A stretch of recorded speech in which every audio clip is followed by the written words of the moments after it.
आइए मित्रों, 3 बार लंबे ओम के उच्चारण के साथ परम पिता परमेश्वर का स्मरण करें। ओ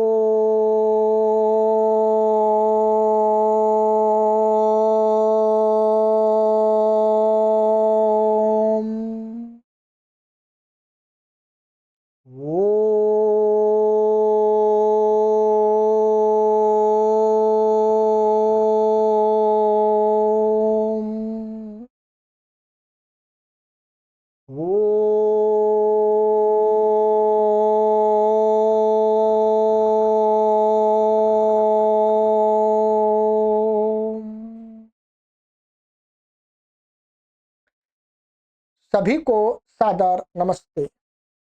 सनातन वैदिक धर्म यूट्यूब चैनल में आप सभी का हार्दिक अभिनंदन। मित्रों, महर्षि पतंजलि द्वारा प्रणीत योग दर्शन का स्वाध्याय कर रहे हैं। योग दर्शन के स्वाध्याय की श्रृंखला में हमने आपको अभी तक 59 कक्षाएं पढ़ा दी। आज 60वीं कक्षा को पढ़े। तृतीय पाद विभूति पाद हमारा चल रहा है। चलिएगा आगे पढ़ेंगे। गत कक्षा में मैंने आपको ये 2 सूत्र पढ़ाए थे, चंद्रे तारा व्यूहजानम और ध्रुवे तद गति ज्ञान। ये 2 सिद्धियों के बारे में बात की थी और ये सभी बाह्य संयम की सिद्धियां थी। अब आगे हमारा आभ्यंतर संयम, ठीक है। इसके लिए ये सूत्र बताते हैं। सूत्र लिखिएगा, कॉपी खोल लीजिएगा। 29वां सूत्र है, 29। नाभि चक्रे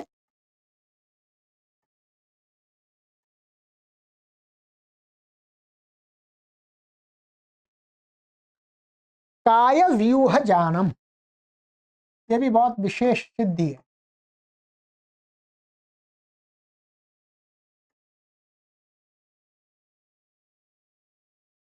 ठीक है।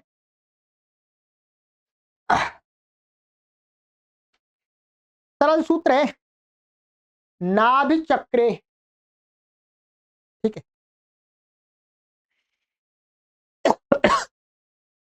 नाभि चक्र का अर्थ यहाँ कहते हैं कि जो मणिपुर चक्र होता है, जो चक्र हमारे शरीर में बताए हैं, तो उन चक्रों में जो मणिपुर चक्र होता है, नाभि चक्र माने मणिपुर चक्र।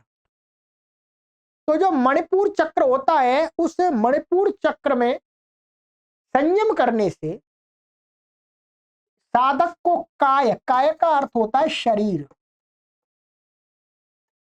व्यूह माने रचना,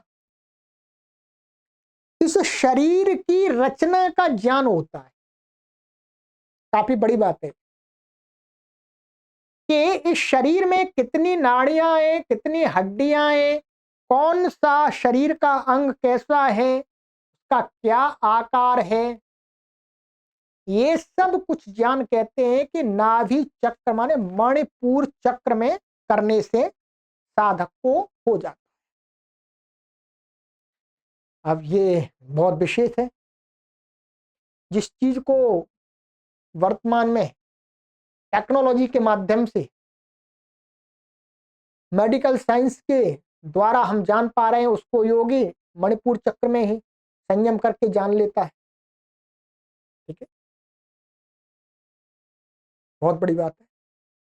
शास्त्रों में जो पहले कुछ वर्णन आया है, तो कुछ ये भी आधार रहा होगा, मानी ये भी पद्धति अपनाई जाती होगी शरीर के विषय में जानकारी के लिए, आयुर्वेद के विषय में।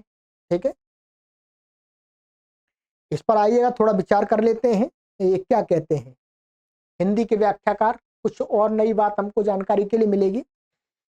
ये कहते हैं, सूत्र में नाभि चक्र का नाम आया है। नाभि चक्र से ज्ञात होता है कि मणिपुर चक्र, तो शरीर में हमारे पास जो चक्र है, ठीक है, तो वो मणिपुर चक्र में संयम करना चाहिए और काय व्यूह का ज्ञान करना चाहिए, शरीर की रचना का ज्ञान करना चाहिए। अर्थात शरीर के भीतर स्थित पदार्थों का ज्ञान करना चाहिए। काय व्यूह का तात्पर्य है कि शरीर संस्थान, शरीर में कहां कहां पर जॉइंट हैं, कितनी धमनियां, कौन सा रक्त आदि, जिसमें वात, पित्त और कफ, श्लेष्मा, ये शरीर के 3 दोष माने जाते हैं। इनके अतिरिक्त त्वक, त्वचा, रुधिर, मांस और स्नायु अर्थात 72,000 नाड़ियों का वर्णन मिलता है आयुर्वेद शास्त्र में। 72,000 नाड़ियों का। अब 72,000 नाड़ियों को कैसे गिना गया होगा? एक तो ये भी तरीका हो सकता है। इसके अतिरिक्त त्वचा, रुधिर, अच्छा ये हो गया, अस्थि, हड्डी, मज्जा, अस्थियां, वीर्य के भीतर रहने वाला धातु विशेष, ये सभी 7 धातुएं शरीर में हैं। इन सप्त धातुओं में पूर्व पूर्व की धातु बाह्य माने क्रम से सबसे अंतिम धातु मानी जाती है वीर्य, शुक्र। अर्थात शुक्र से पहले क्या आती है? मज्जा, मज्जा से पहले अस्थि, अस्थि से पहले स्नायु, नाड़ी समूह, और स्नायु से पहले मांस आता है, फिर इस मांस से पहले रुधिर आता है, और रुधिर से बाह्य त्वचा आती है। इस प्रकार से 7 माने गए हैं। इस प्रकार से शरीर में स्थित पदार्थों का विन्यास विशेष माने क्रम विशेष, कौन सा पदार्थ किससे बन रहा है शरीर के अंदर, रक्त किससे बन रहा है, हड्डी किससे बन रही है, शुक्र किससे बन रहा है, ये सारी चीजें, मांस किससे बन रहा है, इसका ज्ञान होता है। इसी को यहां काय व्यूह नाम से कहा गया है।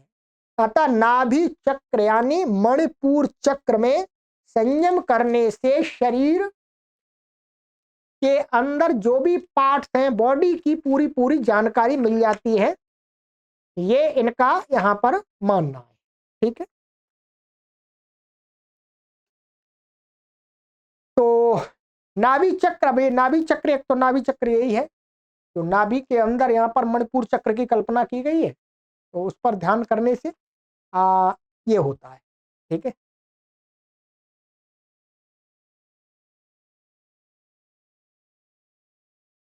तो करते हैं इतना काफी है। एक एक सिद्धि करेंगे, मैंने पहले भी बताया टाइटल देना है हमको, तो आप फिर समझ लीजिएगा। नाभि चक्र में मणिपुर चक्र, इसको इन्होंने जो ये कहेंगे स्वामी विज्ञानानंद सरस्वती जी, उन्होंने इसको मणिपुर चक्र कहा है।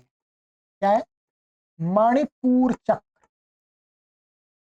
नाभि चक्र था मणिपुर चक्र। इस पर संयम जब करता है योगी, धारणा, ध्यान, समाधि एक ही को मान के करता है, तो फिर उसको शरीर के अंदर जो क्या क्या पदार्थ हैं उन सबका ज्ञान हो जाता है। हड्डी आदि, मांस, मज्जा, मज्जा, आंत आदि सब कुछ अंदर कैसे कैसे क्या क्या मल मूत्र आदि की जो जो जानकारी वो सारी हो जाती है।